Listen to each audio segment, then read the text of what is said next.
is not here tonight, so I'll facilitate this meeting, and also Tina Love, who was our secretary, isn't here, so Joe has volunteered to do that. Thank you, Joe. Appreciate that. Hey, Joe. So, let's start by doing introductions.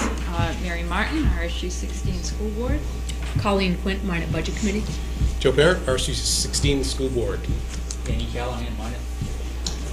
Erlen Torrey, Poland Budget Committee. Wendy Ritchie, RSU 16 Finance Committee. Aaron Willett, RSU 16 School Board. Kim Brandt, Assistant Superintendent. Tina Meserve, Superintendent.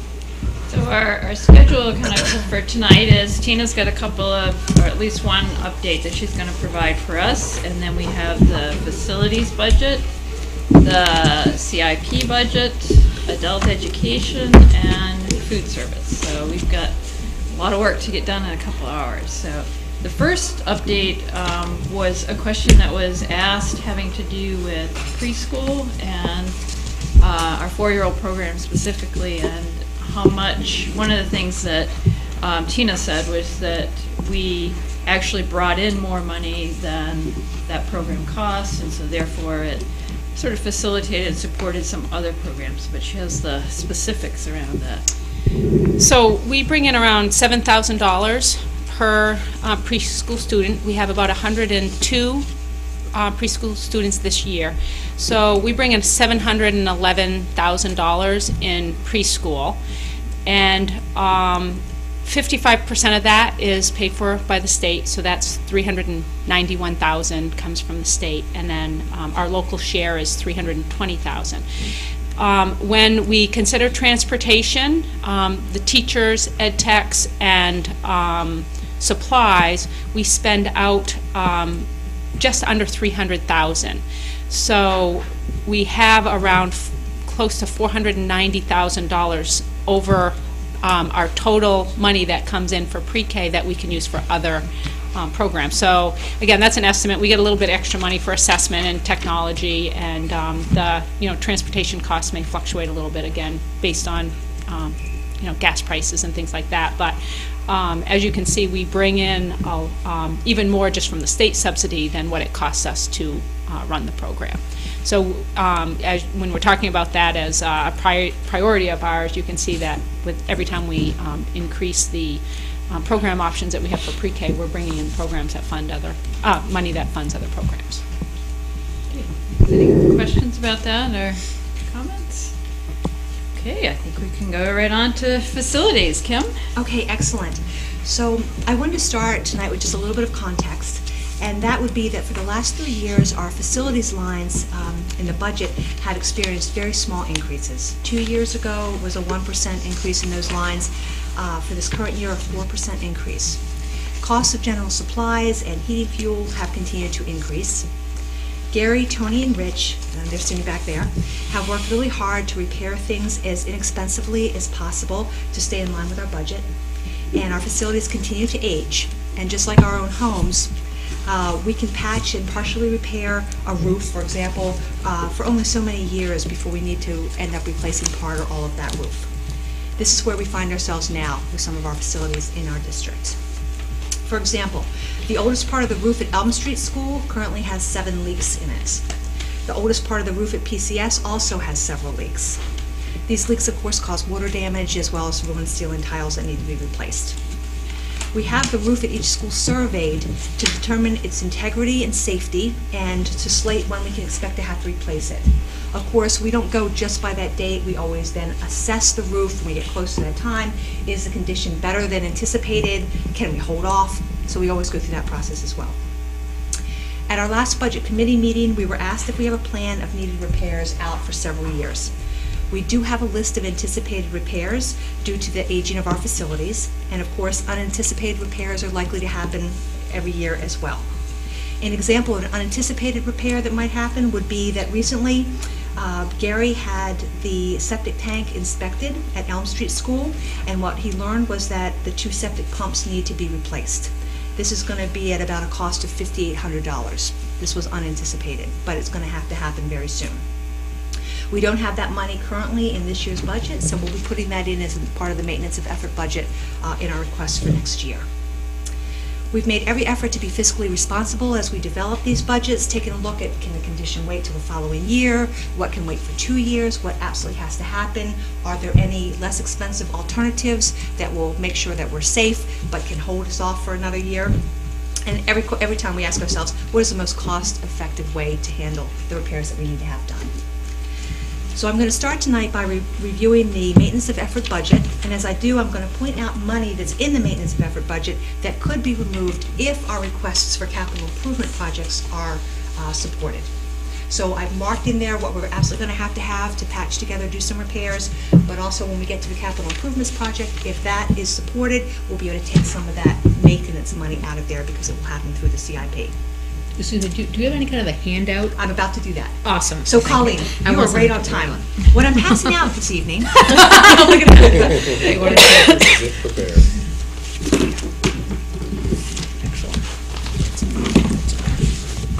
so what I'm passing out is a packet. Yes, sir. And what it has is it has each.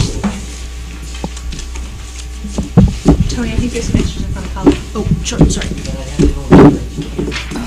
Sorry, Don. So what the packet contains is, the first sheet is the facilities lines for Elm Street School. The second sheet is the facilities lines for Minot Consolidated School. Then for Poland Community School. The fourth sheet is for both the high school and the middle school because they are one physical structure. So those are the lines that represent both of those schools. And then at the very end is the capital improvement request pages in there as well. We'll talk about those separately when we get there.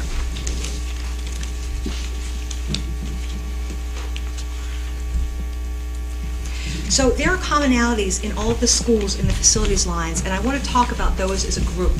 And then I'm going to go through each building and talk about each building's specific needs for next year and beyond.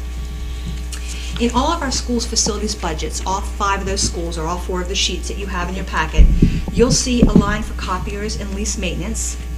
This line is down in all buildings between 18 and 38% due to a new contract.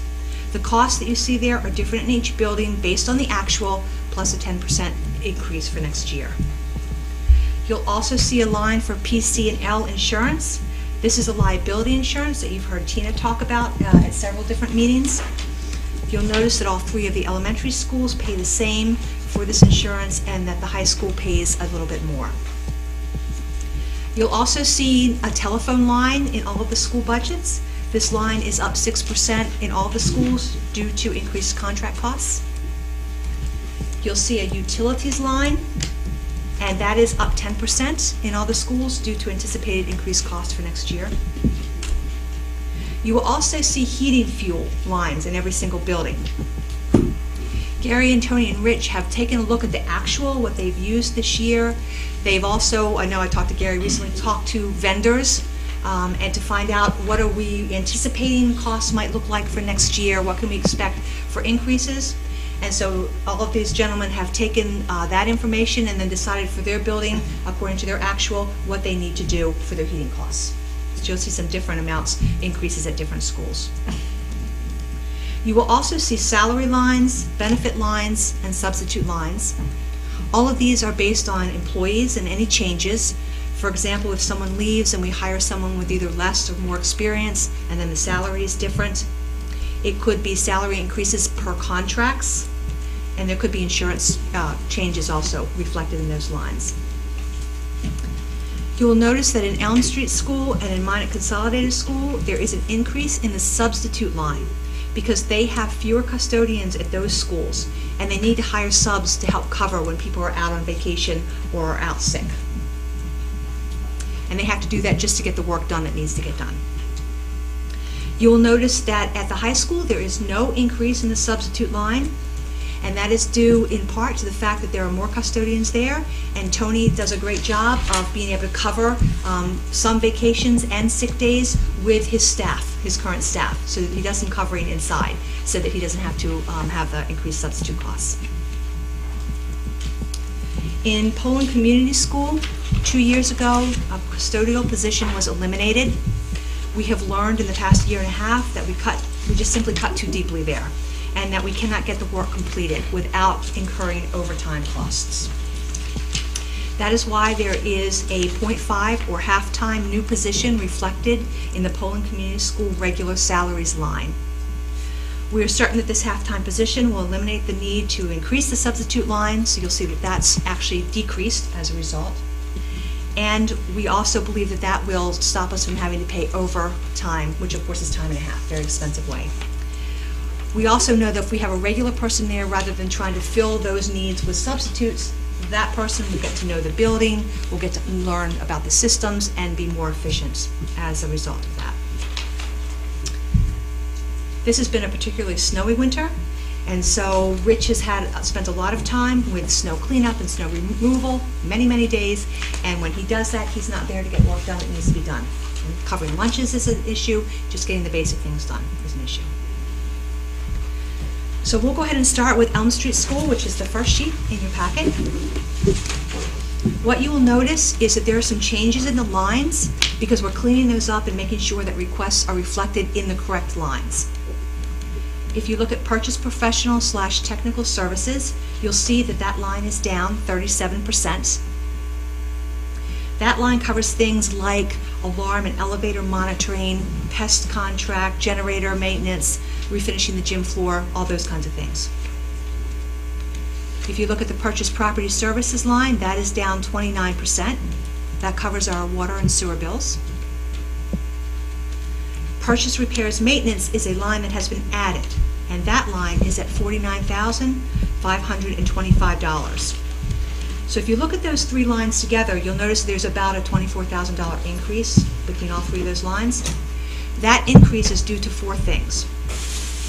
The first one is that the oldest part of the roof at Elm Street School, which was built in '92 or '93, either needs to be patched again at a cost of about $10,000, and that will give us no guarantee on how long that will last. It could be a year or slightly longer, but there's no guarantee. So we can either choose to patch that at $10,000, or we will replace that section of the roof, which is reflected in our capital improvements projects requests. And I'll talk about that when we get there. The second thing that's impacting that increase, bleachers have to be repaired as per Safety Works, which is a state agency who tells you what you need to do to make sure things are safe and up to code. That's going to cost over $3,000. The third impact are the lunch tables. They need to be repaired and should be replaced. We estimate close to $4,000 to make those needed repairs, or we will replace the 10 tables as reflected again in the CIP requests for this year. And the fourth thing that impacts that increase is that the thing I talked about a few minutes ago, Gary recently had our septic tank inspected, and we need to replace the 2 septic pumps for about $5,800. The general supplies are up. You may notice there are 2 general supplies lines.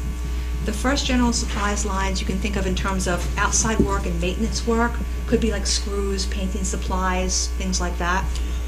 So the general supplies line for the maintenance is up 97%, which reflects about $8,300. That's because they need some lockers there at that school. And the good news is that Gary has that skill set, and he can build the lockers himself. The materials will cost about $4,600 in supplies, but this is about half the cost of buying ready-made lockers. So we're lucky that he is able to use those skills in that way for us. We also need to replace a gas heater in adult ed. And there's a section of the parking lot where the macadam needs to have a cold patch. In other words, the tar there needs to be replaced, and that's going to cost about $1,900. The furniture line that is added is $3,265. That's because regular student furniture starts to break down and wear out, and we need 30 student chairs and 10 round tables. We get to the second general supplies line. This is things, this represents things that custodians use, things like soap, cleaners, toilet paper, paper towels, basic supplies like that. And you see a slight increase there due to cost of supplies. Does anybody have any questions on Poland Community School before I continue? I'm sorry, Elm Street School before I continue.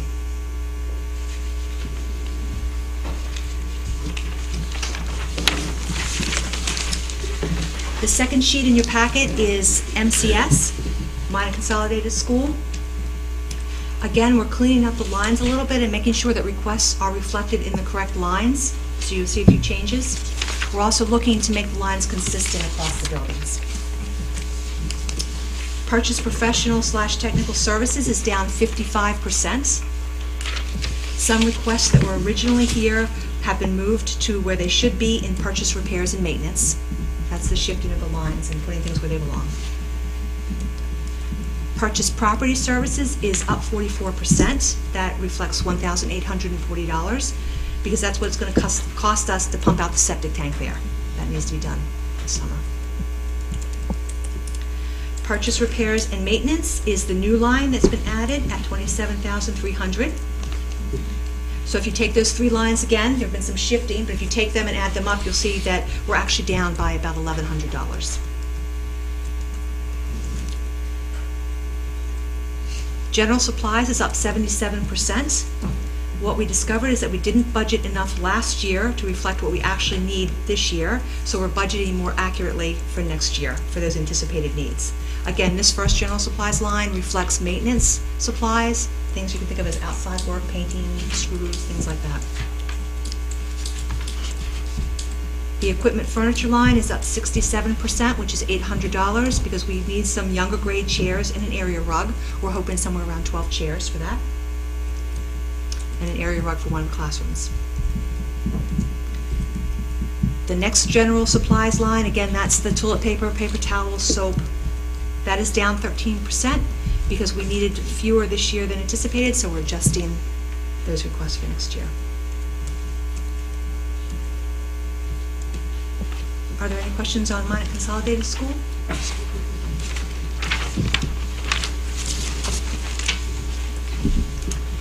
Third sheet in is Poland Community School.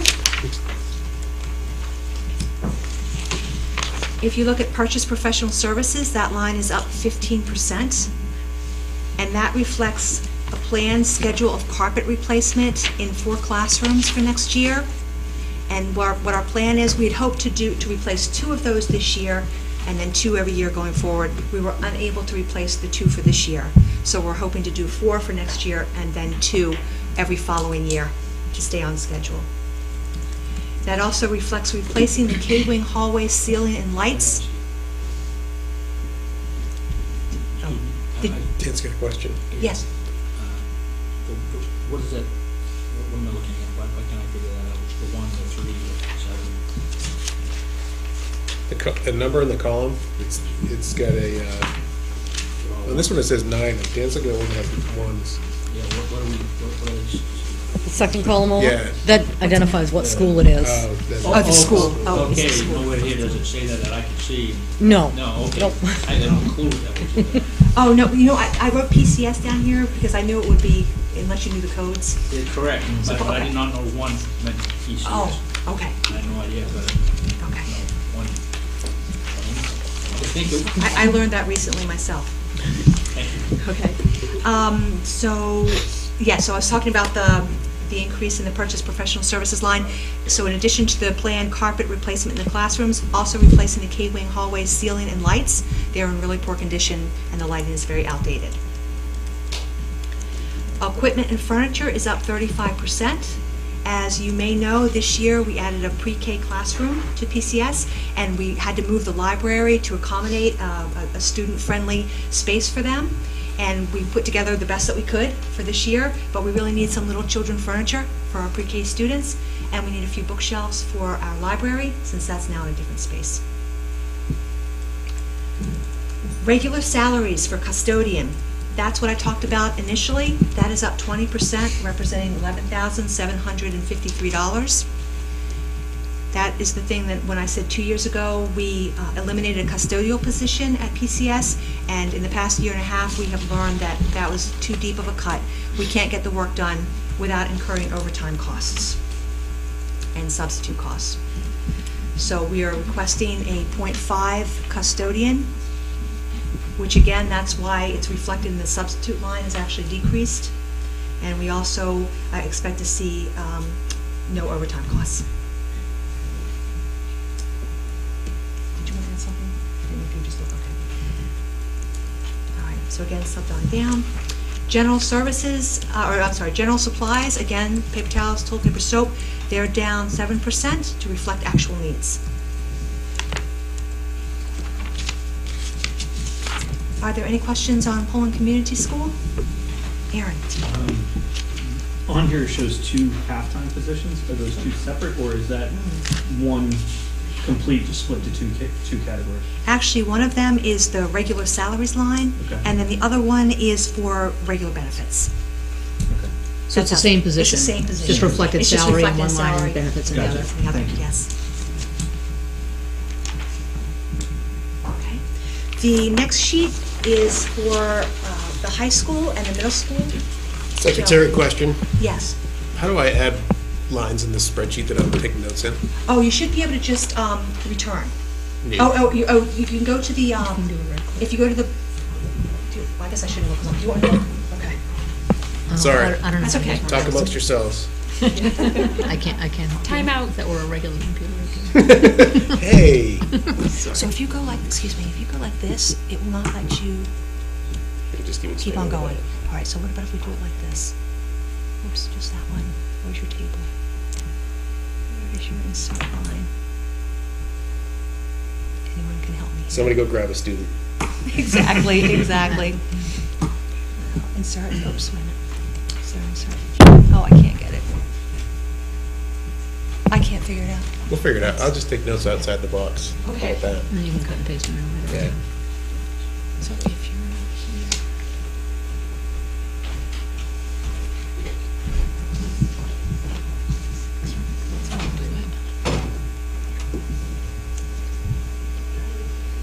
I think she was What are on you trying to something. do? Trying to Make add. more lines. You know what I mean? More cells Here at Elm Street or there? at the end, because we're about to do more stuff. Oh, more cells. I do know how to do that.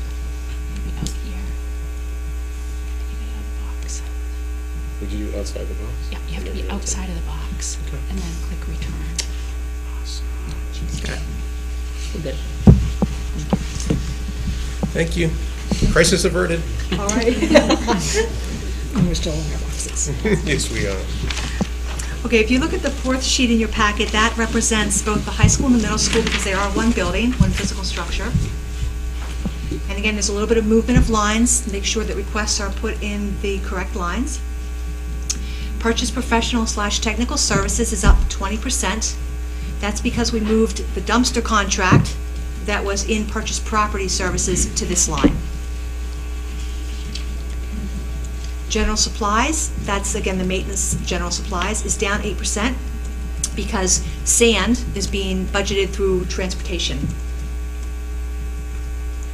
And Tony had a spot there for it before. And then the second general supplies line, which is the custodial soaps and things like that, is up 3% due to slightly increased need.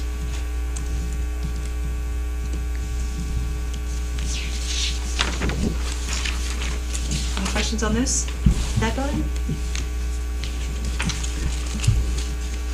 I saw the capital improvement. All right, if you look at the next couple of sheets in your packet, it's called Capital Improvements Projects. And what I did, because we've been asked at the last budget meeting, do we have a plan about things that are coming up, needs that we're going to have around the facilities? And the answer is yes, we do. Gary, Tony, and Rich have all shared their lines, and we have needs that we know we're going to have all the way through the year 2030. So we have lots of things out there. Again, our process is to look at things when it gets close to the time that they're slated to be repaired, replaced, and then look at their condition closely. Do they really need to be replaced at this time, or can we get a few more years of useful life out of them? So that's always the case. What I want to make very clear here is that the requests for capital improvements for next year, fiscal year 14-15, those are the ones I want to focus on. I put things in place for 15-16 and 16-17 only to make us aware that there are things out there. We have not discussed those yet. We have not prioritized those yet. We have not assessed those things to see if they definitely need to happen in those years. Those are just things that, as we look at our plan several years out, we have slated, but we have to go through that whole process of looking at those and determining, do those indeed need to be replaced on that year, or can they hold off? So looking at what we're asking for next year in the capital improvements projects. If you remember, I talked about replacing the oldest section of the roof at Elm Street School. And in the maintenance and effort budget, we have $10,000 because that's what it's going to cost to do the repairs for those 7 current leaks. So we can choose to do $10,000 to repair those 7 leaks, knowing that there's no guarantee how long that's going to last us. Or we can choose to go through the capital improvement projects and replace that section of the roof, which will cost us about $41,000. The second thing, if you remember, we put in between $3,000 or $4,000 to repair the lunch tables. We can either spend that money to repair the lunch tables, or we can choose to support them in the capital improvement projects, and that would cost about $15,600 to replace those 10 lunch tables. At Minot Consolidated School, there are several exterior doors that need to be replaced that will end up costing us around $27,000.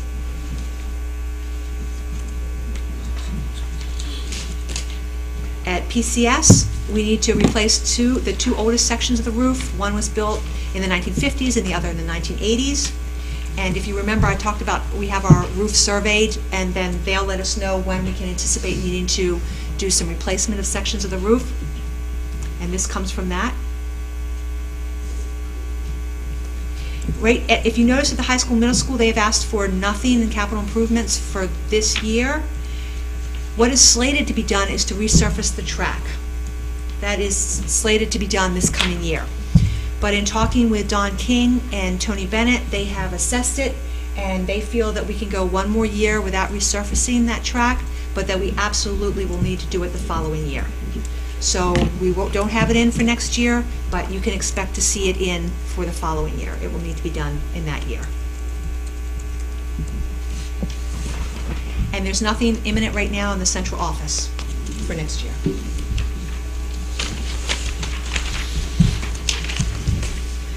I'm not going to talk about the other columns because we haven't done that work. I just wanted to let you know that there are things out there, and we have many more years' worth ahead.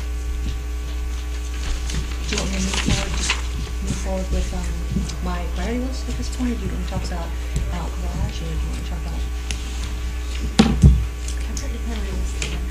So for priority list. So each of the directors and principals who have spoken to the committee so far have kind of finished their presentation of the maintenance of effort budget with a priority list. So I have one thing on my priority list, and that would be a stipend, a $5,000 stipend, so that we can have one of our maintenance directors serve as a coordinator for our facilities. Right now, we don't have such a thing. Most districts have a facilities director. We have really capable people, but we don't have anyone who's coordinating that work. So that stipend would allow one person to oversee all of the buildings, to do the work of making sure we are purchasing things in the most cost-efficient way, to be overseeing the needs that we're going to have, putting our list for capital improvements together, looking over those, and then communicating with me on a regular basis as well.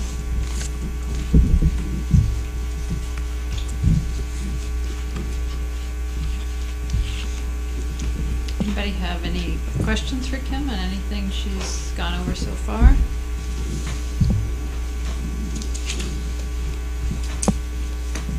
Okay, do you want me to talk about the garage at this point? All right. So I don't know where to start. So we've been working with the town of Poland on a memorandum of understanding around the use of the one bay of the Public Works town garage. We used to have 2 bays there. We now have 1 bay because they are increasing their needs for space, and so we have that 1 bay. That's been going back and forth, and in fact, I talked to Chief Bossy today, and tonight they took the MOU that we offered, and they're taking a version of that to the Poland Town Selectmen to read and look at, and then he'll be back in touch with me to see if we can agree to that. And that would, if that happens and it's approved, then we would be, we'd have the MOU until June or through June of 2015. So not this June, but the following June. At that point, we have to have an alternative. That alternative could look like many different things, including, as Tina said, another MOU. However, I do know that they've been very clear. Chief Bossy and Tom Lerner, Public Works Director, have been very clear that they need the space, that they're going to need all the bays of that garage before too long. So we've been working with the board, and the board has approved us in retaining an architect to do a feasibility study to see if we can even build a garage on our central office property. We know that we're on the Aquifer Protection Overlay, so there are questions there. To find out what it might cost us to do such a project. And then as we get more information, we'll be bringing that back to the board to take a look at what our options are. If we find that we can build on the central office property and we find that the cost for that garage is something that we think our communities can support, and then we would go forward with that. We don't know the price number yet. The work has not been done, so we don't know the exact number. In consulting with other superintendents who have done other projects, probably an estimate would be between $250,000 and $300,000 for a two-bay garage. Again, for a two-bay. Again, I'm saying that without us having that feasibility study done, but knowing that we're in budget season and we have to be thinking about what money might be needed if we're going to be going forward with building a garage. And what's the cost of the feasibility study? The feasibility study is estimated to be between $7,000 and $8,000, and we are covering that this year. Okay, great, thank you. Yes.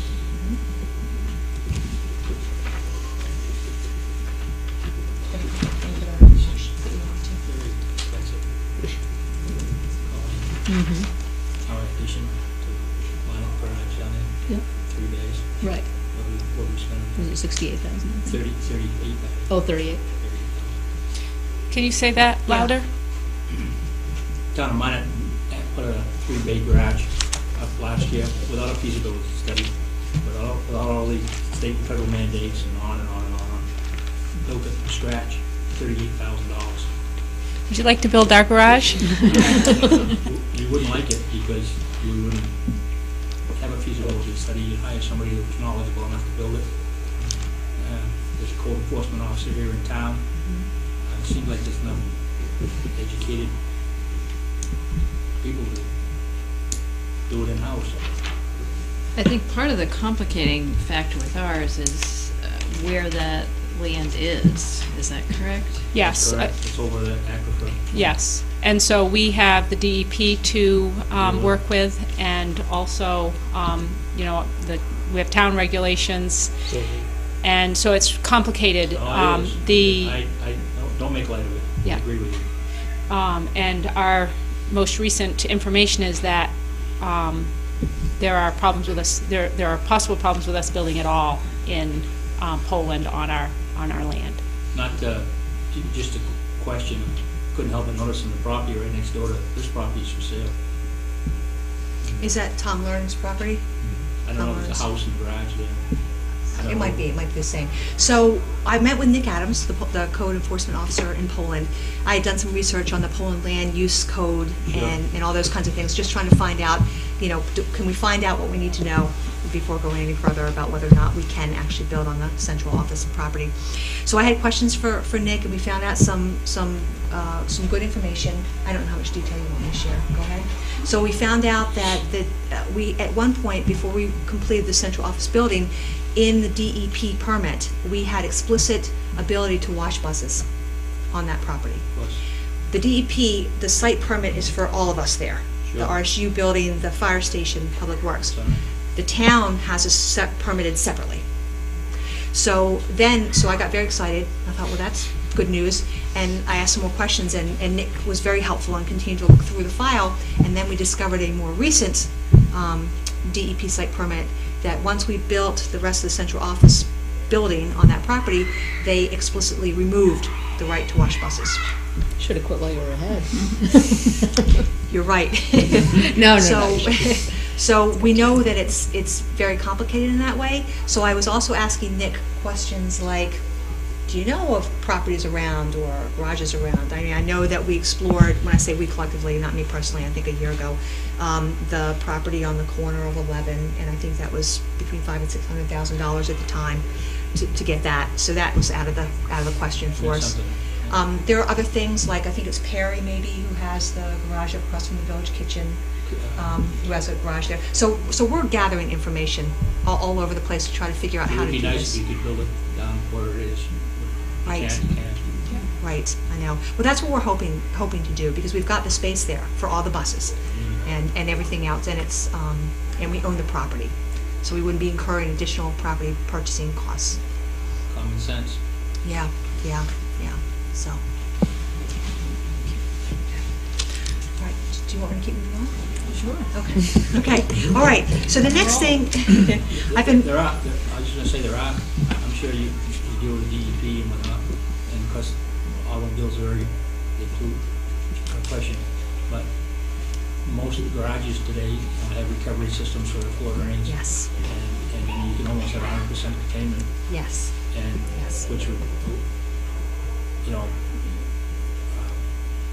yeah, you can just have so much more than the old days when they just flushed it out the door. exactly. Well, that's, I'm holding that hope for that. Grease traps, oil traps, and contain everything. So what part of the architect's feasibility study, right now I'm in the process of communicating with several architects to compare prices and services. One of the things that one of them said to me was that, you have to consider all those kinds of things and see what that total cost would be, and then start comparing what we might want to do or be able to do. So we're definitely doing a lot of research and a lot of investigating, getting help from knowledgeable people to figure out how to move forward. But knowing that the town of Poland is going to need their space before too long, we need to do something. Have you put out a formal RFP? No, because You're still in a gathering stage? Exactly. And what would happen, we have to, by policy, put out an RFP for $10,000 or more. The feasibility study will not be that much money, so I'm talking to different architects, but should we decide we're going forward with a project, then we would do the formal to bid out to someone for the project. So I haven't referred to the strategic plan so far tonight, which is unlike me. But I'm going to now, as I move on to, it's actually objective D2, which is maintain and improve system, it's actually D1, maintain and improve physical infrastructure. And what it says is middle school capacity. By January 2014, develop a plan to address the overcrowding at the middle school that will consider an additional classroom modular or a permanent addition that will eliminate the need for modular classrooms. So what we know so far is that PCS is just about at capacity. Minot Consolidated School is at capacity as far as classroom space goes. We know that the middle school is overcrowded, and we know that the high school feels crowding as a result of that as well. And part of my conversation with Nick Adams was to talk about possible housing developments that are being considered, and this is just for Poland. I haven't done the same for Minot and Mechanic Falls yet, but finding out what that means, because when there are new housing projects, they generally estimate approximately 2 children per household. So when you're looking at how that could impact our school enrollment over time, and Nick shared with me 3 or 4 different projects that are in consideration at this point. There's one that's a modular housing development that is going to, I think 30 units is the goal. Right now it's on hold because they don't have an exit out of that development, but that could happen and that could mean 60 children. They don't know, but that's the estimate that they use. There's another one up on West Hardscrabble Road that's coming up, but they believe that's going to be an older population and probably will not have as many children. There are going to be, over the next 3 to 4 years, Nick anticipates about 60 new houses in different places that could then mean another 120 children, et cetera, coming in. So we're trying to look ahead and say right now our enrollments are pretty steady all the way through. You heard Carrie and Sean last week talk about the 3rd grade bubble class, meaning a larger size, but our classes are staying steady all the way through, which means we can't look forward to a couple years from now saying enrollments are way down, it's going to take care of the overcrowding. We're most likely looking at the very least the same, and probably more impact from any housing developments that happen. So we're looking probably at increased enrollment at some point in the relative near future. So with that information in mind, and listening to Sean and Carrie last week talk about what the overcrowding looks like, and they're really, I remember Sean talking about loving to increase the foreign language offerings at some point, and Carrie as well. We don't even physically have a classroom where a teacher could go, not even to travel, not even a different classroom every single period of the day. That's where we are. So we know we have to look at that space and figure out what we're going to do about it. We have not yet begun that work officially, although we have been talking to other superintendents who have experienced similar growth and have gone through building projects to find out what their steps had been, what era learning they did around that, and we will be looking, if we're going to be moving forward, we'll be looking for doing a feasibility study at some point for the middle school project. We'll also be collecting information on modular or modulars, what have you. We know that that plays into safety for our schools as well. And so we don't know what we'll find out about that. The building on that property as well, there will be permitting things that we have to consider too. And we haven't done the work yet, so I'm going to share only what other superintendents have told me, but we have not done this work with the board. But if we decide that we get all the information together and we need to go forward with a feasibility study can cost around $100,000 if you're talking about adding space onto a school. So I just want to put that out there, because that's something we have to think about at some point in the near future.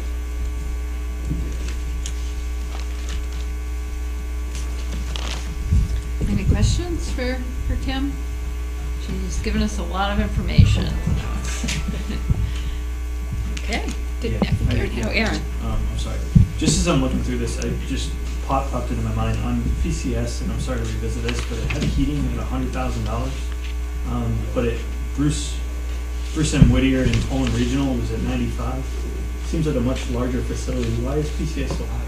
Is there a reason? Tony has the boiler. Oh, go ahead, Tony, you talk. We have the biomass boiler, which is saved an awful lot of money. Here at this facility? This Okay. facility. Yeah. And the PCS is oil. Yeah, mine's all oil. We figure about 20,000 gallons a year. Okay. And we figure it at, right now, what's going on in Europe right now, okay, prices of gas and stuff like that are starting to go up already. What I do is I always try to build a cushion in, and what we've figured our cost was for $4.50 a gallon, which we've been getting it at $3.40 something, Okay. and that's the reason why that's the reason why I do it that way, so that we don't have to come back sometime during the season and get more money because we ran out of oil. Yeah. Money for oil. That makes sense about the boiler, so thank you. Any other questions about facilities, CIP, discussion around the garage or the middle school?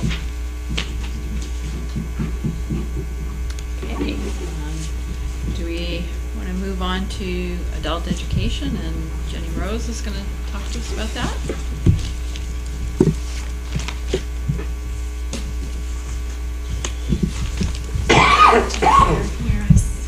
Just near one of the microphones.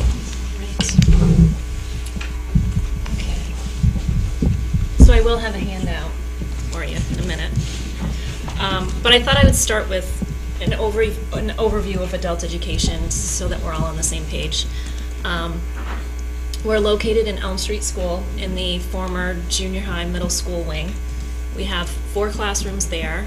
We have a barrier so that anyone that is needing to get into the elementary part of the school needs to go through Sherry at the main office.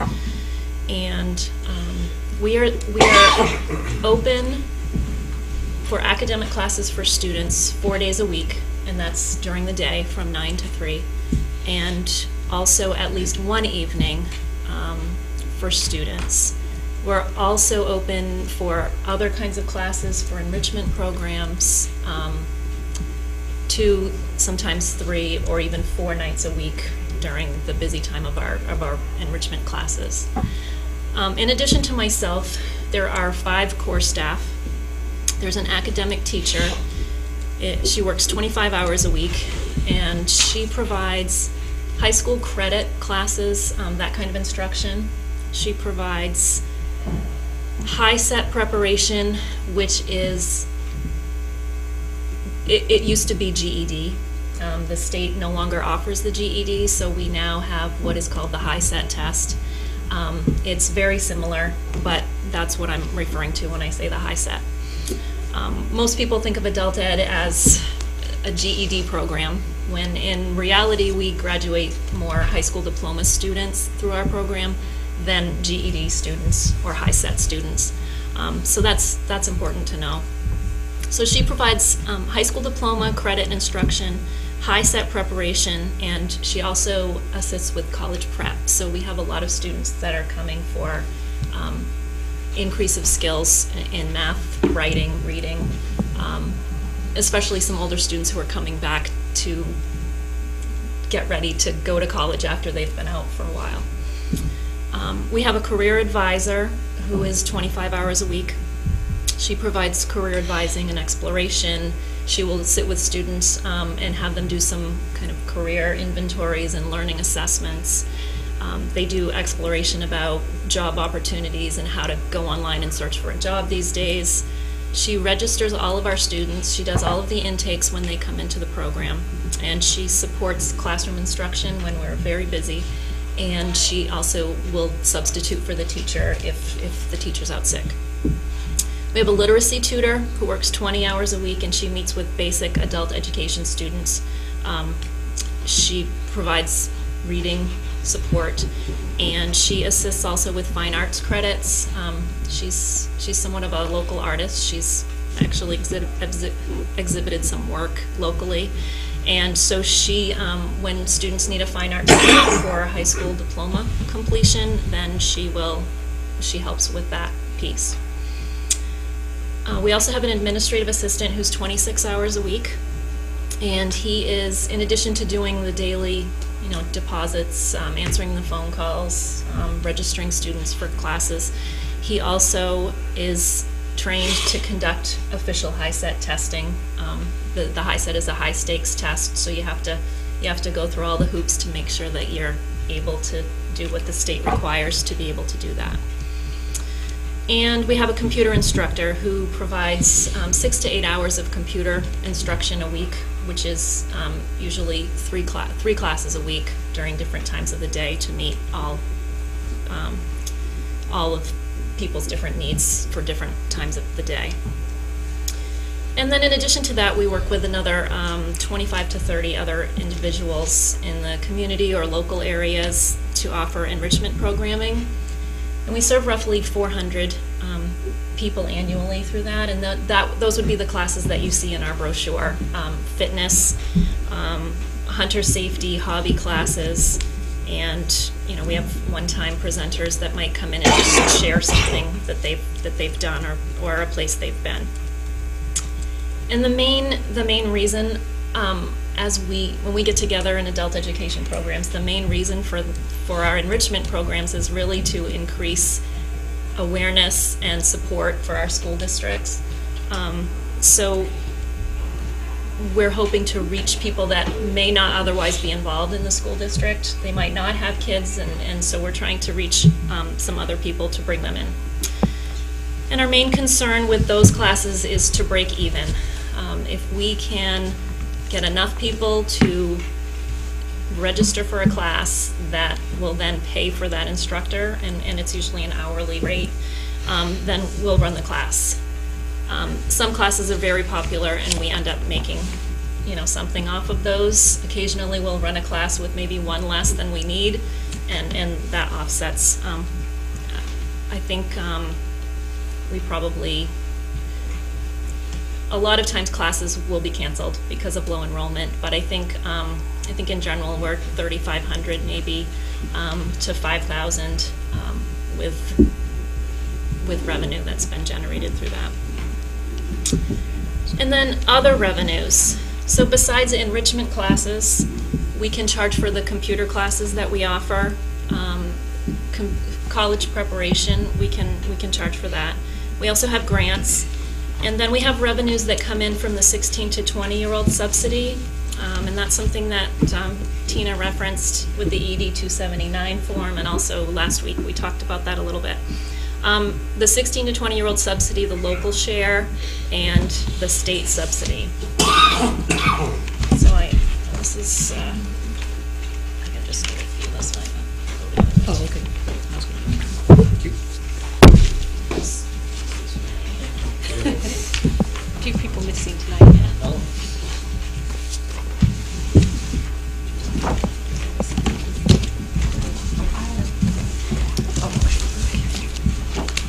So as Tina did mention last week, in next year's budget, the money that's generated from the 16 to 20-year-old population will be down by approximately 40%. That's at 66,000, roughly. And this is based on data that's 2 years out. So, and to complicate it, it's also based on a calendar year. So as I'm trying to look at school years, this information is based on 2 reports, January to June of 2013, and then July to December of 2013. And that subsidy is figured based on the number of courses that students that are in the 16 to 20-year-old range are taking. So the number of courses times 0.1, just a magic number. And then that's multiplied by the EPS rate. For this year, it was $6,730. Next year, we don't know exactly what that amount's going to be. And for this year, it was $110,000. And if you're looking on Jenny's sheet, it's about almost halfway down under Adult Ed Other Revenues. You'll see that on the second of the 3 lines. That's what she's talking about. That's perfect.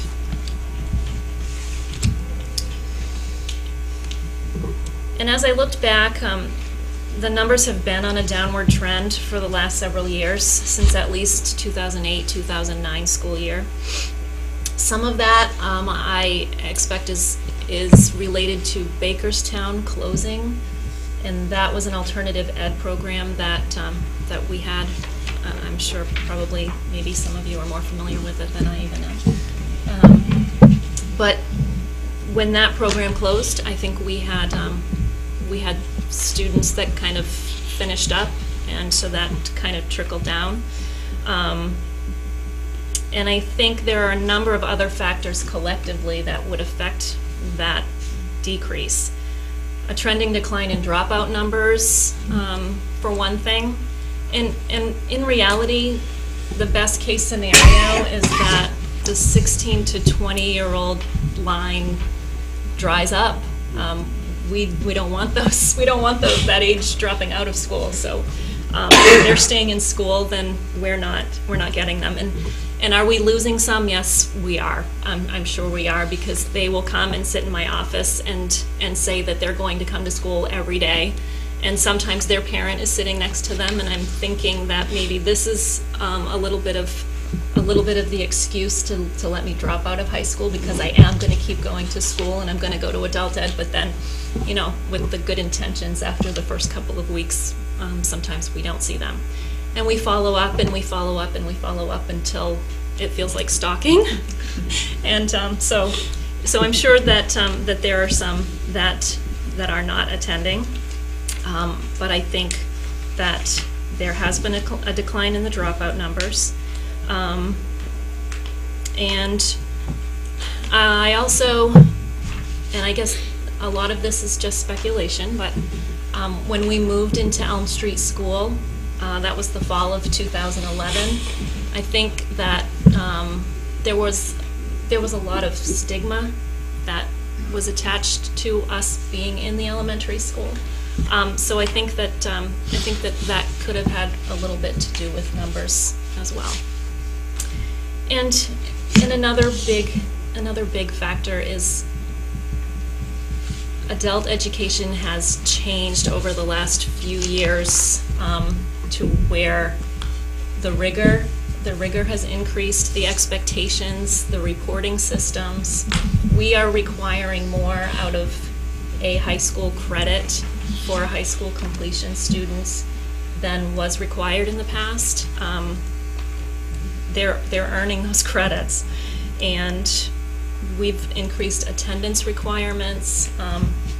So I also think maybe some of the staff, I didn't realize, I don't think they were aware of how the 16 to 20-year-old money was calculated even.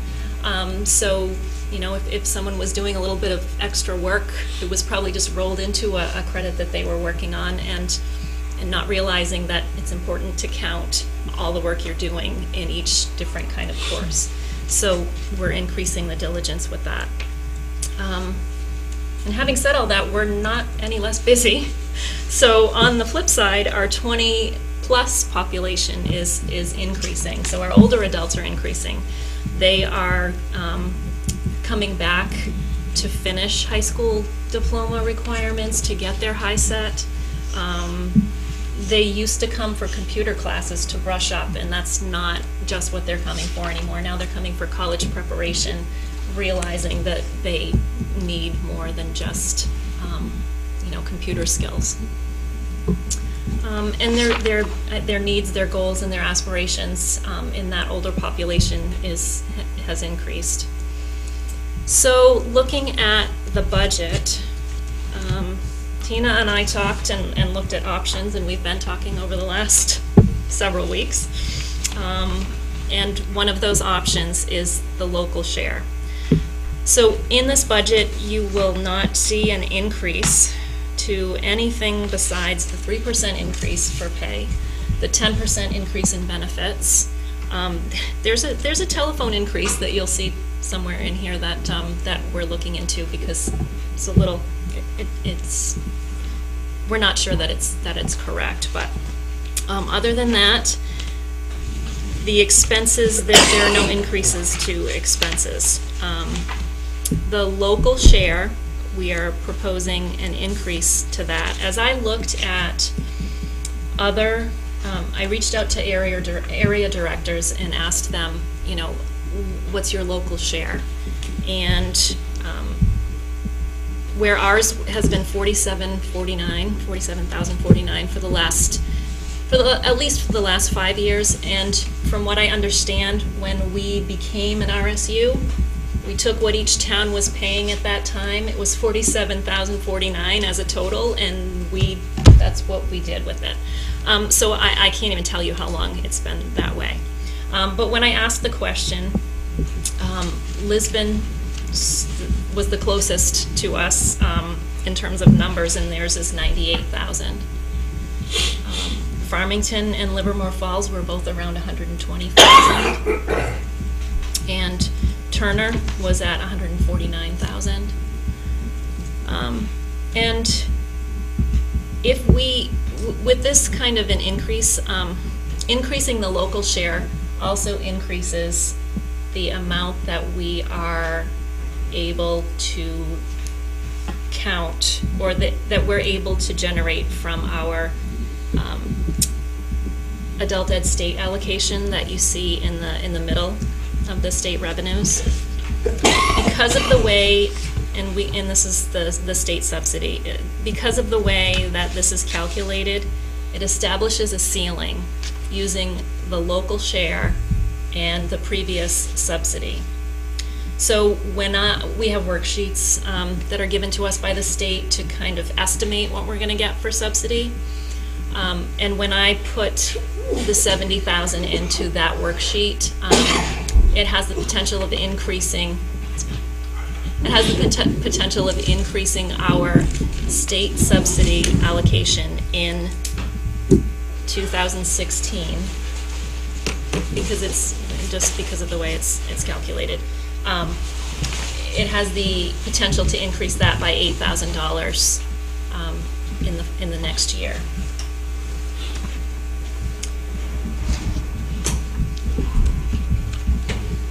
And the state subsidy is it's expenditure driven. It's there's a higher reimbursement for instructional salaries and administration, and then supplies. And again, it's 2 years out. So increasing the local share does have an effect on the state subsidy. All of these directors also said, of course, they're getting more state subsidy as well. Looking down through the state subsidy has been pretty much the same for us, right around 29,000-30,000, and that would make sense because our local share hasn't changed. So that was pretty consistent. Our grant it's year 2 of a 2-year grant cycle, so that's pretty, that's not going to change. And then we'll make up in our fund balance, what we're still lacking. And I'll give you a few minutes. Like I said, there's really nothing in any of the expenses that have increased other than salary and benefits, and then the questionable telephone line. But if you have any questions, I can try to answer those. And this is of consequence for the district, because we have been bringing in, if you'll look at that other adult ed revenue, the 16 to 20 funds, we've been bringing in 116,000, and we've been giving Jenny 110,000 of that to put into her program. And now she has been generating money. She's had extra money that's been going into fund balance. So in my initial budget proposal, I suggested cutting her back $20,000 to $96,000. And so if she's only bringing in $66,000, that's actually would be a $30,000 increase for us when we were anticipating it being a $20,000 decrease for us. So you can see how this has a spiral, a proportional impact on our budget. And because she is not bringing in that money at the 16 to 20-year-old, and she's servicing more adults, it makes sense that the money is coming from the towns, and that is making up that difference.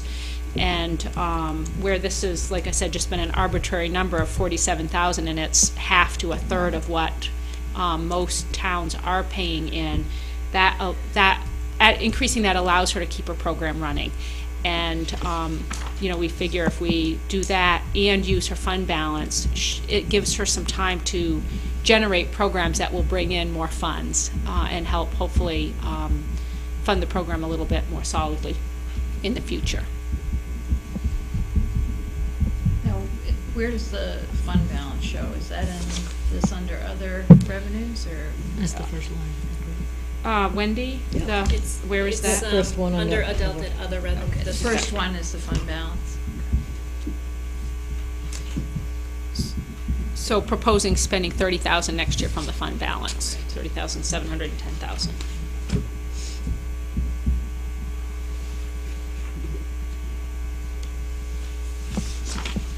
So the bottom line is that is the request would be for an additional 23,000 for a local share to make up the difference. Correct. Yes. And if it's not there, and you leave it in the 16 and 20-year-old, we would be funding that through the school budget. So taxpayers are going to pay for it one way or the other, or we would have to close the program down. I mean, she can't function with the amount of, at least not function the way she has been with the amount of money that's coming in. And with the 16 to 20 funds being so, with that fluctuating so much, it makes sense to get something that you can actually budget and rely on from the local share. Now, I'm sure you've explained this, but the bottom line down here looks like the difference is 11,000. So are we asking overall for $23,000 more or $11,000 more? And that's because of the fund balance. But we're using that as revenue, right? Yes. Okay, so are we asking, which of those numbers are we asking for? This one up here, the 22,000, or the bottom line revenue of 11,000? Wendy, can you explain that? No, she's her budget was $11,000 less. less than last Okay. year. So the increase that you'd be looking for would be the 22,951. Because even if we approve the 23,000, she's still gonna have $11,000 less Decrease. to work with. Correct. So the overall budget went down Okay, all right. I by got it. 4.9%. Yeah. Got it now. And so her budget's a lot different than what our other school budgets are, because it's all revenue driven. Right. And so all of the things you see up here are actually revenue that would be coming Okay, so in. we'd They're be just counting coming on in that. for different sources, yes.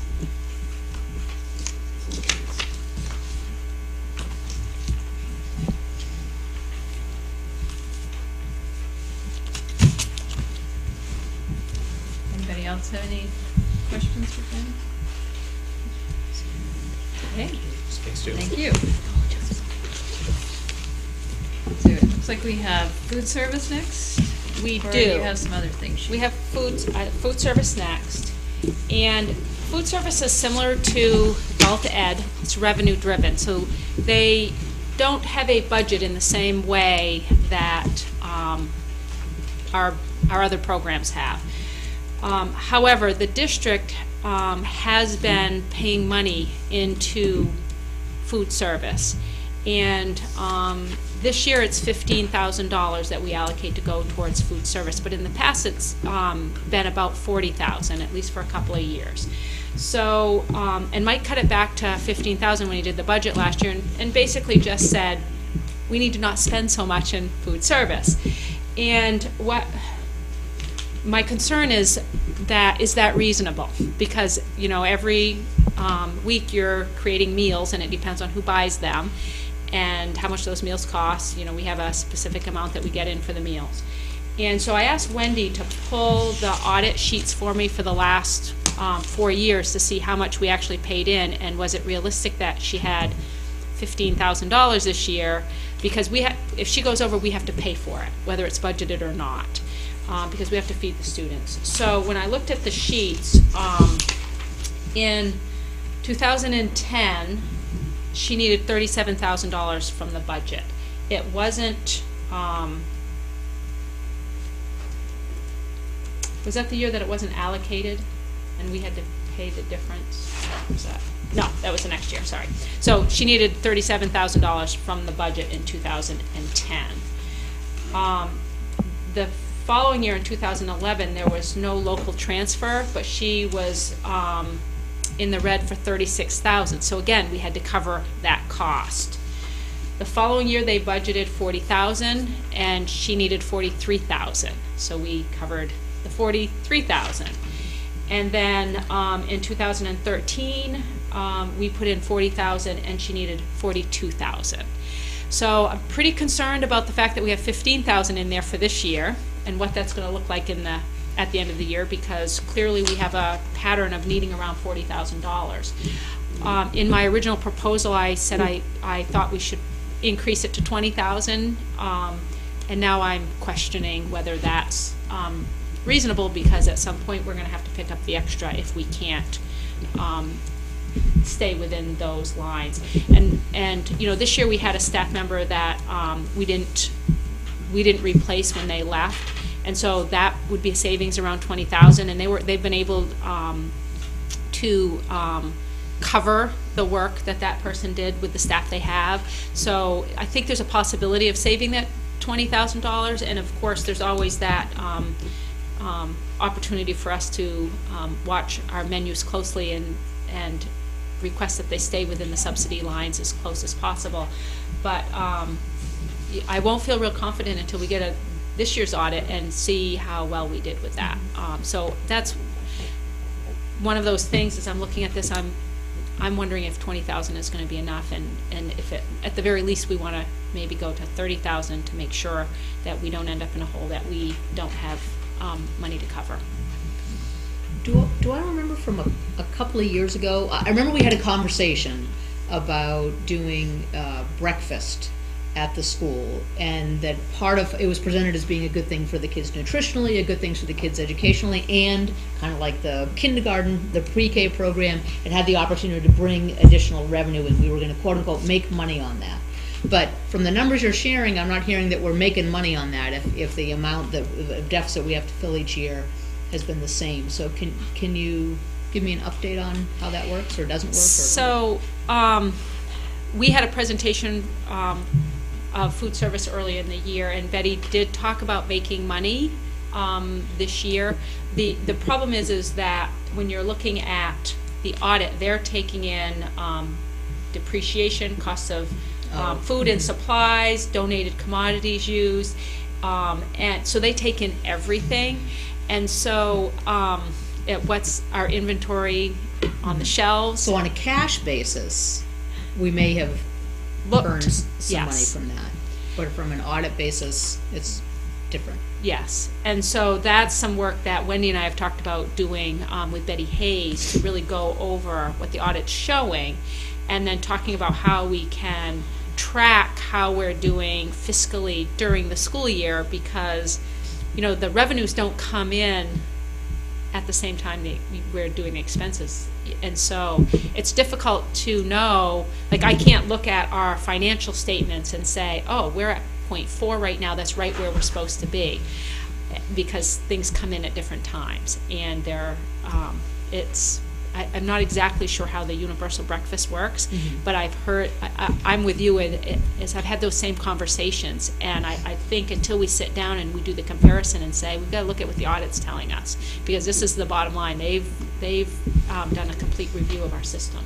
And I don't know if Wendy has more information about the universal breakfast or any of that funding, but we could certainly have Betty come in and talk a little bit. I'm just concerned that it would confuse matters, because the audit is what is the bottom line, and we want to make sure that what she's telling is matching what the audit's telling us. Well, but I have a question about that, because if the audit is including things like depreciation and inventory and things like that, that's not the kind of cash budget that we're working with here. So I feel a little bit like we're doing apples and oranges, and it's hard to know whether the deficit you're talking about of around $40,000 a year, is that a cash deficit or is that an audit deficit? Or like a balance sheet. The sheet that I have for operating expenditures has depreciation, and it says in the 2013, $5,236. So I believe it would be cash, but that's the conversation that Wendy and I had today. Is, you know, I said we need to be able to explain this better, and we can't have two stories going out about what we need. But I do know what we're paying in every year, and if the district paid in $42,000 and $43,000, it's lost before the transfer. What did the district have to pay into this program? It's got to be cash based. But we don't do depreciation for the buses or the other equipment or the computers or any of those kinds of things. So it's confusing to me that it shows up here, but not elsewhere. So I don't know. I only know enough about to ask a question. I don't understand. So at the end of the year, if it says that 43,000, there is a transfer of money. Yes.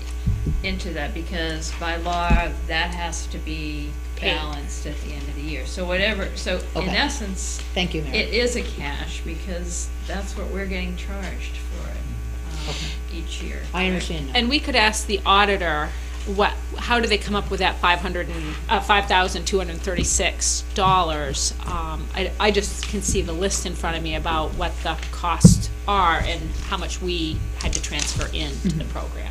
I just have a question. Does any of those figures or numbers have anything to do with the amount that's out there in the public that has not been paid for any of these food programs? Yes, it would. Okay. So if it says sale of meals, if there's a certain amount of sale of meals, but we're not getting the money in for that, that would be represented there. So is there a plan or any sort of step or action that's being taken to try to recoup some of those losses? Yeah, we have a committee working on it. I think Joe's on that. Joe, are you on that committee? Yeah, we have a subcommittee that's working with, it's actually Tina Love and a couple other people that are working with Betty to try, working with administrators and folks within each one of the schools to try to increase communication with parents. And we're not, unfortunately, we're not alone. It's a countrywide problem. Yeah. So, and it's a chunk of money. So if we get any of those funds back, could we see a swing in the next budgetary period of in our favor? Yeah, absolutely. Right now, what they are working on is having, increasing our notification system, but having, somebody make phone calls every, 8 weeks, so that parents that are getting behind can have a person to talk to about a payment plan, find out what the situation is for them, just really making an effort to make sure that they understand how much is outstanding, and we do that before it gets to be an amount that is really impossible for them to make up. And in the course of those conversations, I assume conversations happen about whether someone turns out to be qualified for free or reduced lunch. Absolutely. And those kinds of things, right? And we've had big conversations about that just at the at the administrative level, because for every student who is free or reduced lunch, we get increased subsidy for them. And it's a significant amount of money, and we know we have a lot of parents who don't fill out the paperwork even though they qualify. Some maybe because they don't eat lunches, they don't eat school lunch, but even if they don't eat school lunch, it helps us if they fill out the paperwork because we still get the increased subsidy for them. So we are working on all of those things, and hopefully it will improve, but yeah, I'm concerned with how far back we've dropped the money that we have available to transfer in, because we still have to do it whether we've budgeted for it or not. So I wanted to share that and make a recommendation rather than the $20,000 that I put in our original, that we put in $30,000 to get us closer to what is actual, and hope that we can save at least the $10,000 next year and break even with the $30,000. Any questions? Okay, so those were the presentations we were going to have tonight. The other thing our next thing would be to go back and look at some of those priorities again. Are you prepared to do that tonight? Yeah. So I have the list of items that we have been talking about on our priority list across all departments.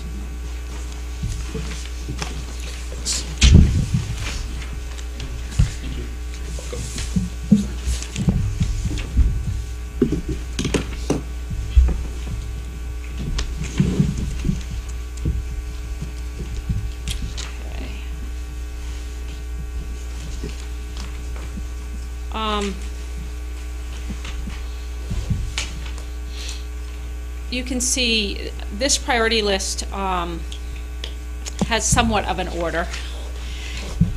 These items on the top were our biggest priorities, and of course they're also expensive ones. But the 4th grade teacher at PCS is a high priority. That's the class that has 24, 24 and 25, or right around there in every class. It might be 25 and 25 and 24. And we think that's too much for a elementary class. When you're talking about equity with the other schools, our numbers tend to be in the 20 range on average. Sometimes a little bit above, sometimes below that. So having 24 and 25 is a concern. We have gotten some concerned parents and teachers sending letters in about wanting us to address that. So we have that as a top priority. We do have 5 students in that grade level that are on superintendent's agreements from other areas that we could revoke, because those come up every year. That's difficult to do for a couple of reasons. Number one, those students may have been in the school since they were in kindergarten. So you might have a student that's been there for 3 or 4 years, and then we tell them they can't return because we don't have space for them. The other concern is that when we have 5 students, we also get $7,000 per student in revenue or subsidy for them. So when you lose 5 students, you're also going to lose $35,000 that accompanies those students. So again, those are a couple of things to think about. So we would like to add that 4th grade teacher. We have the half-time special ed teacher at Minot. Right now we have 1 teacher that covers K-6, and caseload of, was it 24? Yeah, I think it's 26 now. We've added a couple since it was 24. Okay, so 26 caseload for that. And again, when you're trying to cover K-6, that's really difficult, and there are, you're not allowed to have more than, I think it's 5 grade levels in a program at one time, so you really have to be careful about, you can't have, a kindergarten in there at the same time as 6th graders in there. So that's a consideration. They do a great job scheduling and work really hard to meet our expectations, but we feel like we need another half-time teacher to help with that program. You heard the K-6 principals talking about the increased issues with behaviors and really needing some support for training teachers. That's what the behavior mentor would do. They would be looking at students in crisis, programs in crisis, and observing and helping with behavior plans, and also training teachers on how to handle the different types of behaviors that we're seeing in our schools. That was originally a K-6 position, but we were also going to ask for a second behavior teacher. You'll see that down below. We felt like we couldn't fund both of those, and so we said we would make this a K-12 for a compromise, to get that into a priority list. And what our goal would be is that 1 day a week, this behavior mentor would be at the high school in the school to work program to assist, because that program also has a really high caseload, and teachers are struggling to deal with all of the students in that with the staffing that they have. Full-time assistant principal, you've heard, we currently have 3/5 at PCS. That is, there are close to 500 students in that school. Rick's not here to give me the exact number, but I think 487, and the EPS numbers give us one, or say that the minimum is one principal for 315 students, so we're not too far off what is the minimally required, but we're finding it really difficult to meet all the requirements for the IEPs and dealing with the behaviors with somebody only being 3 days a week. And one of the things that compounds that issue is that we also are significantly understaffed for guidance. So the EPS numbers for guidance are one guidance counselor for 350 students, and we have one guidance counselor for close to 500 students. So when you don't have guidance staff to help deal with students that are in crisis or that need additional counseling and support, it ends up being the assistant principal and the principal that have to take on that extra work. So when that kind of compounds the issues that the administrators are having with handling all of the needs that they have. And this position is shared by Bruce Whittier, so you heard Sean talk about this as well. And he has the assistant principal 2 days a week. It's really difficult for him to have support only 2 days a week. So if she's dealing with a behavior problem, following up with parents, then she may not be there for a day or two. And so somebody else has to do the follow-up work while she's off at another school, and there's just inconsistency when that happens. And the other issue that's happening at Bruce Whittier is they don't have any other support programs. Like at the elementary school, they have Title I to provide additional support for students in reading and math for RTI. And at the high school, they have school to work, they have the DPATH program, so there is some programming options, but at the middle school they don't have any. And so if we went to a full-time assistant principal at PCS, Sean is asking for a half-time dean and a half-time RTI coordinator for his school, and that would cost an additional $31,000 in his lines, because again, he has her 2 days a week now. And then the last item that you see there is that at the high school we have a SPED teacher that's 2/3 of a position, and the request is to go to full-time with that, and that would be an additional $10,200. So again, those were our major priorities, the staffing support. The others, I don't know if you remember us talking, but the AmeriCorps volunteer, it's basically a grant program.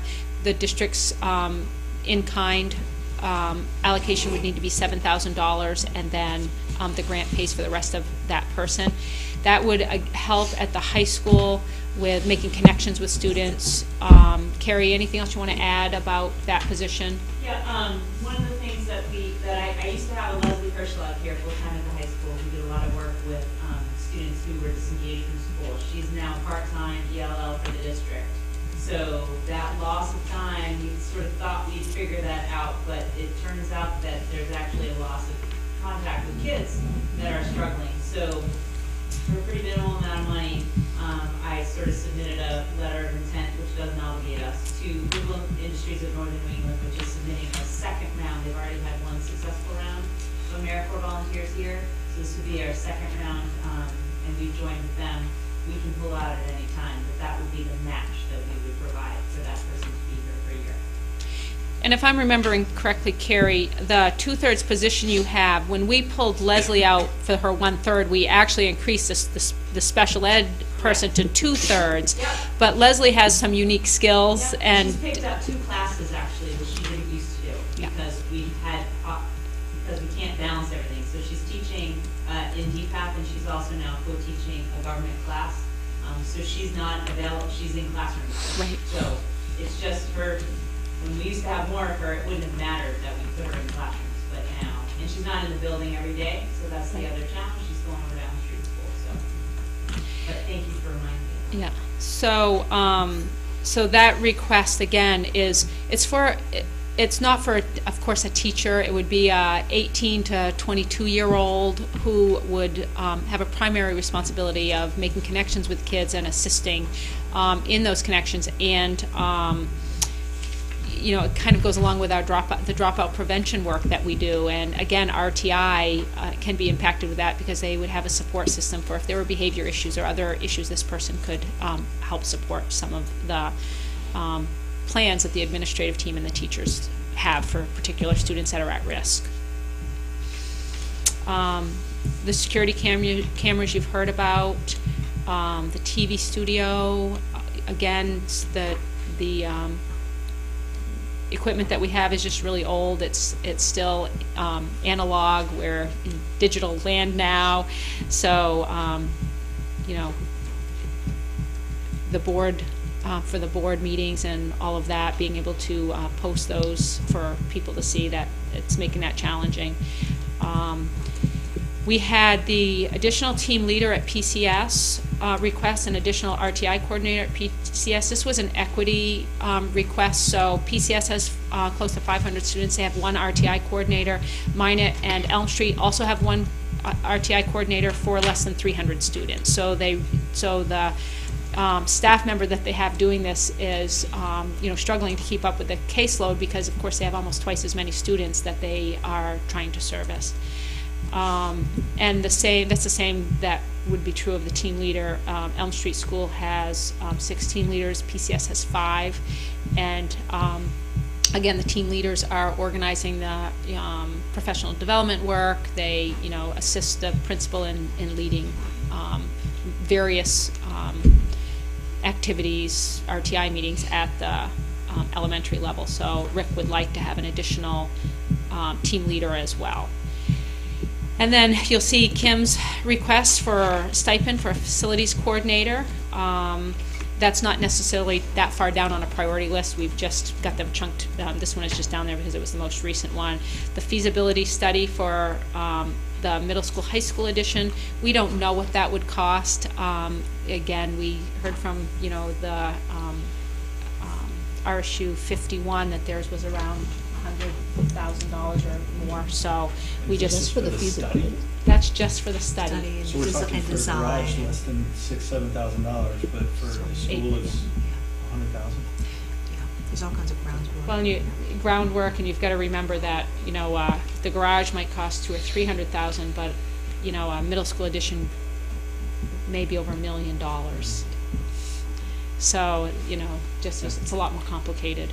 And we don't, again, where it's, you're hesitant to put this in there because we have no idea. You know, we're not there to do it yet, but if we don't allocate anything, it means we can't do anything next year. So even just thinking about allocating some money would at least give us a place to start.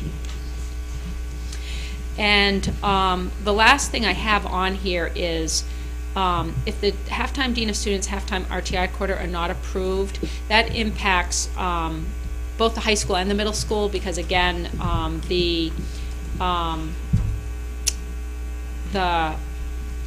one of the things that was cut before it ever got to this table was a special ed teacher that would help reduce the class size in the school to work program in the high school by creating a 7 to 9 program. And we decided that if we got the behavior specialist at the K-12 level, and we had RTI coordinator and a half-time dean of students, that we could maybe do without that program. And again, the behavior mentor was also a piece of that whole component. So if, we don't have the increased administrative support above, we wanted to have the opportunity to talk about what other maybe less expensive options there would be that might include a teaching position. And at the bottom, I didn't put the money associated with these, but here are some things that were brought to the table when we had our initial discussions that didn't make it to this group, because we didn't want you to think that we brought everything forward that was requested. We wanted you to know that we are worried about the increase. We have a lot of needs this year. We've seen cutbacks for 4 years now. Had an increase last year, but we're just starting to get to that place where we're seeing the impact of going from a close to $22 million budget down to an $18 million budget, and feeling like we need to start building our program back up a bit. So these aren't cuts so much as requests that were not brought that's forward. Right. They were Just cuts before your table. Before they came to your table, they were cuts that I made at the administrative level. And through the conversations to say, we've got to make some priorities here. We can't go forward with this much of an increase. So yes, they were cut at the administrative level, not at the budget committee level. I have a question about one of the cuts that you said you cut were the lockers at Minot, but I noticed there are still lockers in here for Elm Street, which were at $8,300. I was just wondering why these ones were a higher priority, and partly because we keep talking about equity. Yeah. So again, I went on the principal and our custodial staff, and they said this was a lower priority. And so when we made the decision based on need. And I don't know if Gary wants to add to that. We cut the lockers at Minot Consolidated School, but we kept, or Arthur, but we kept the lockers at Elm Street School. And I just remember the comment being that they were a lower priority and could wait. But this. The addition to the Elm Street School is for room. It's in the room wise with all the coats and being thrown in one big pile. They like to have something to actually put them into. And these would be put in the hallways, not in the classroom. They'd be attached to the walls and the hallways. And compared to the Minot Consolidated ones that we cut, Arthur? Yeah, the priority would be for, it wasn't as high a priority for me as some of the other things that we had in the thing, although it was a need for it, and it's in the 1-2 area, okay? We have them outside the other classrooms, but when I look at the request, trying to keep the request down, that wasn't as high a request. We also had to have some money into our regular budget this year because of not being able to finish all of our projects because of our increased cost of the fire alarm. Right. A quick clarifying question. So this priority list here does not include the request for the $23,000 for adult ed, which is a separate warrant article, if I remember correctly, Wendy. And then the $30,000 for food service, is that, I can't remember, is that a separate warrant article as well, or that's a transfer in our budget. a line that's a transfer line in the budget? Yep. Okay. But adult ed is a separate one. Yes. Yeah. Yep.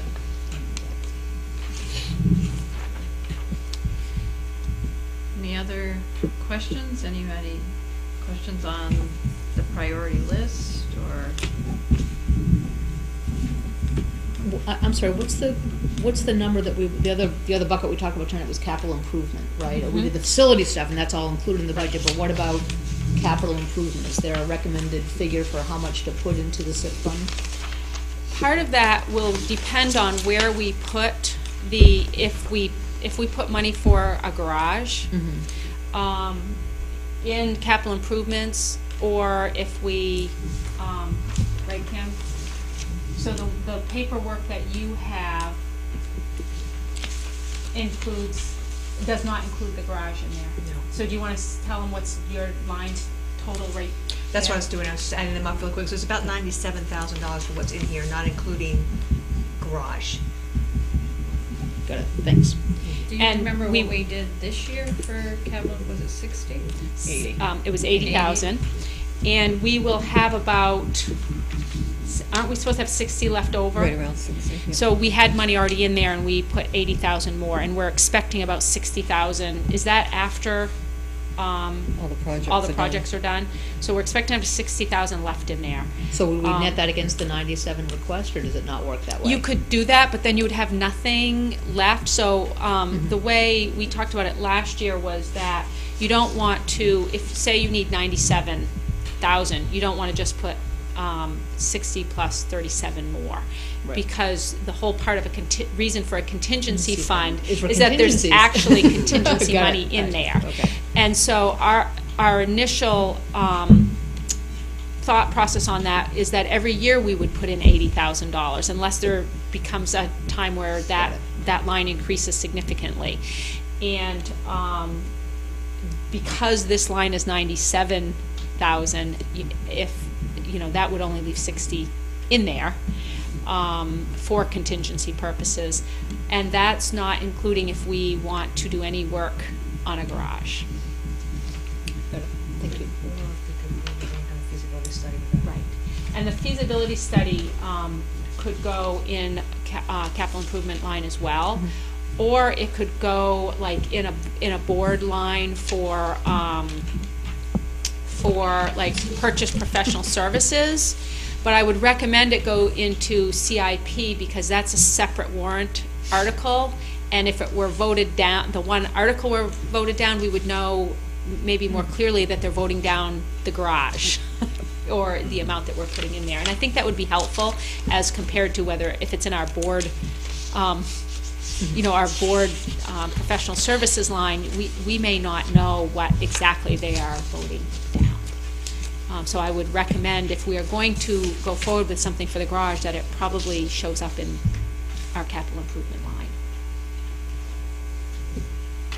But again, you said the feasibility study for the garage is actually covered under this year's budget. Yes. Got it. Now, what are you thinking then for our next meeting? We have basically two meetings in which to finalize and develop a budget, which would be our next one on the 11th, and then the 18th.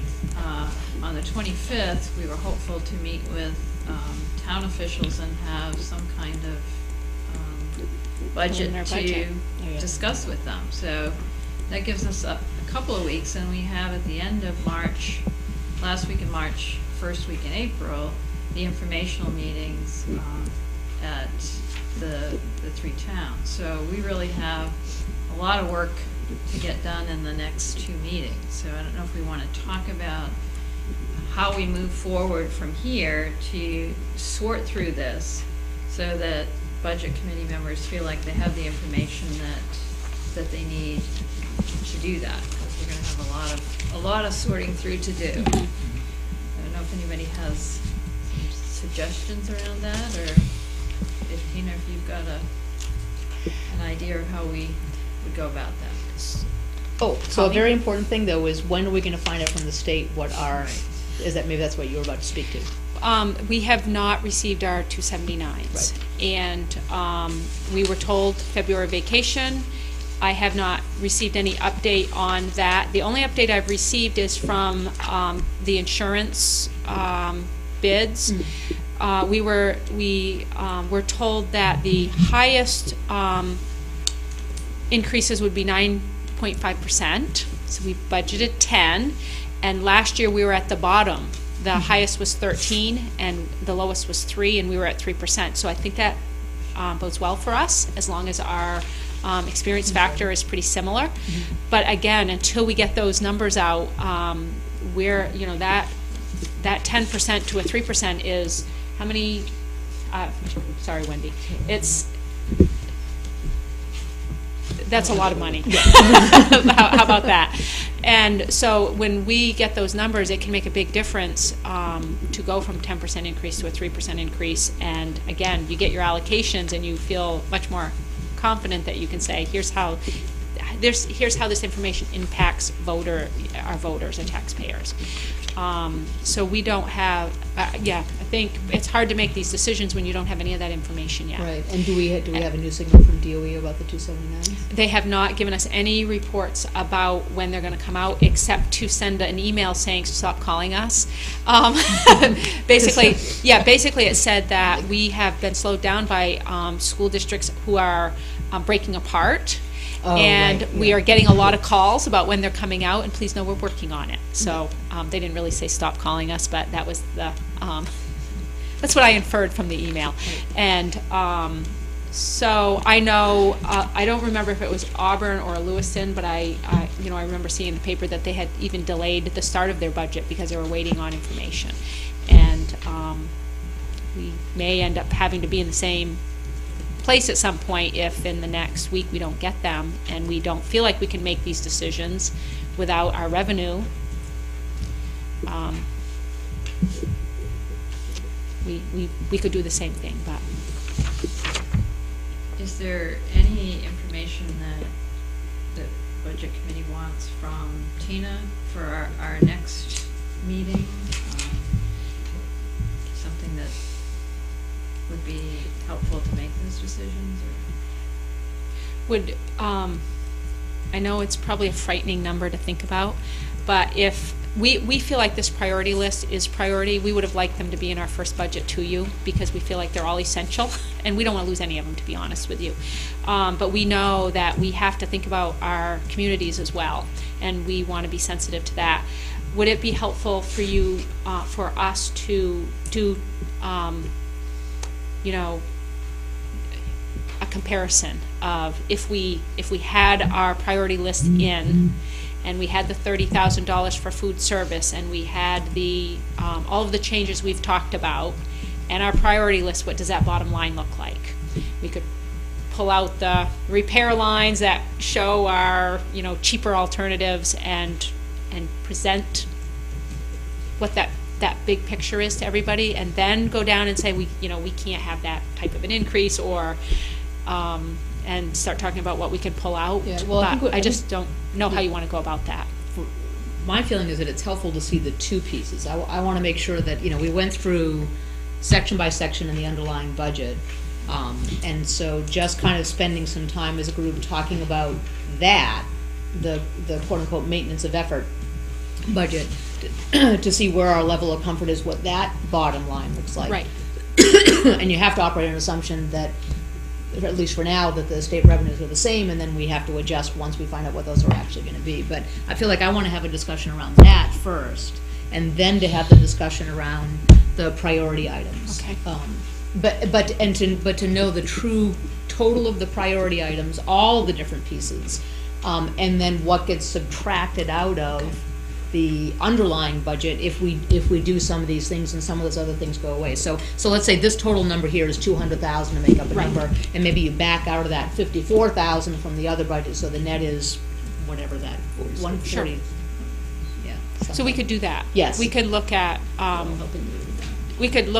these, and again, we can verify all these lines here. Yep. Number one, there were a couple of them I had questions on, and I took a stab at it.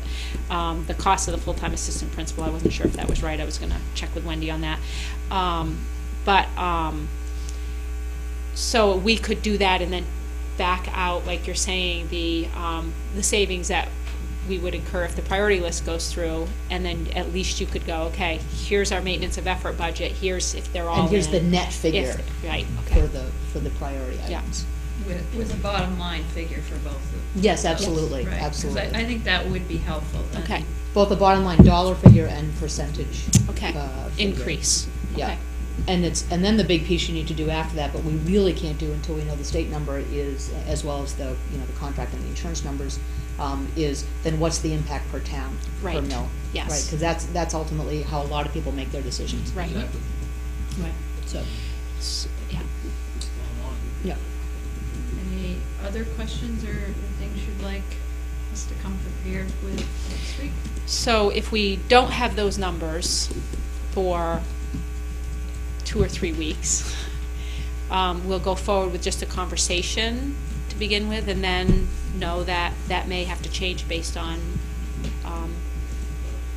the revenue stream. Yeah, I mean, I think we can have that macro level conversation next week about the maintenance of effort budget, the net figure for the priority items, and at least look at those. Yes. And then see whether we adjust up, down, or not at all based on the state numbers when we get them. And we may be in a holding pattern after we have that conversation until we get the state numbers, as well as the other pieces on the insurance and the contract. And Wendy and I will work on, see if we can get any update about, are there any new projections for those decisions? I can, That would be great, thank you. let's see if I can shake that loose. Okay, any other questions? Anything anybody wants to add for the adjourn? Yeah, one thing I'd like to add is we have quite a few members that are absent today and some that were absent last week, and I'm a little bit concerned about missing all the conversation and then coming back and needing to make decisions as a group. So we will make sure, I'll talk to Drew before we leave, that the videos are posted on our website, and I will encourage our members that have been absent any one of these meetings that they've missed to please watch the video so they can hear our conversations and to read the minutes, and hopefully that will make our process next week more streamlined, so we're not going backwards and repeating the same things over again, which is always a concern when you have a pretty good portion of our group that has missed, so I will do that. And the other thing is I do have minutes from the last meeting. I think I haven't sent them to you this week. we got looking at them this morning and I went, I don't think I ever sent those out. So I do have a hard copy for you, and these will also be posted on our website right away. So you can pull up the information on our website as well. Okay, thanks.